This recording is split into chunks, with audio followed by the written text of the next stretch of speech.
Halina't pakinggan ninyo ako! At bilang bahagi 20 iyang salyo, ito ang inyong kadalawa. Isa sa mga patrol ng Pilipino sa kanilang bloopers. Ha! Kwento po ni Mark Logan. Mahirap ang maging isang tagapaghatid balita. Lagi na lang sa buhay ay may banta. Huwag kasi sa breakwater magantay ng date.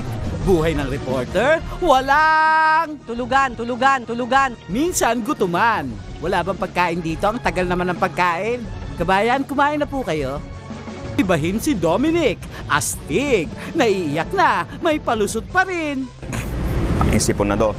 Incidentally, in between take, chinecheck ni Dominic ang shirt niyang hapit na hapit.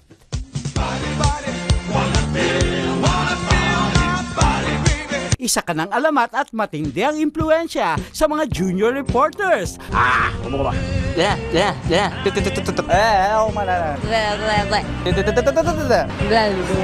Taasan ko ba?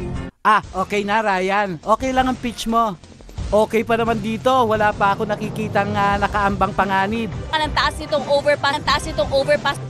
Zian, pataas na ng pataas yung flyover. Gusto mo sa Skyway na tayo para matapos? Hair ko, okay? Actually, mataas na rin ang banks mo. Aba, sino nagsabing walang lookalike ang reporters namin? Madlang people, let's give it up for Charisse!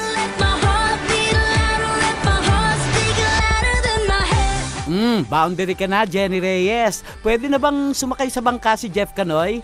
Nanlalamig na eh. Pumatak na ang alas 6.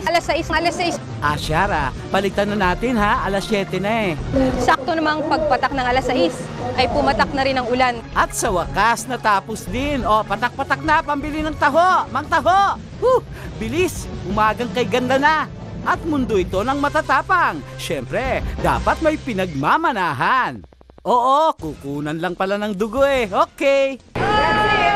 Matapang pala ha, durog yung bola ng bilyara. At si Kabayan, kahit saan mo isalang, walang reklamo yan. Kasi hodang makatingang katawan. Ang masakit pag pumasok sa likod hanggang sa aking puwetan.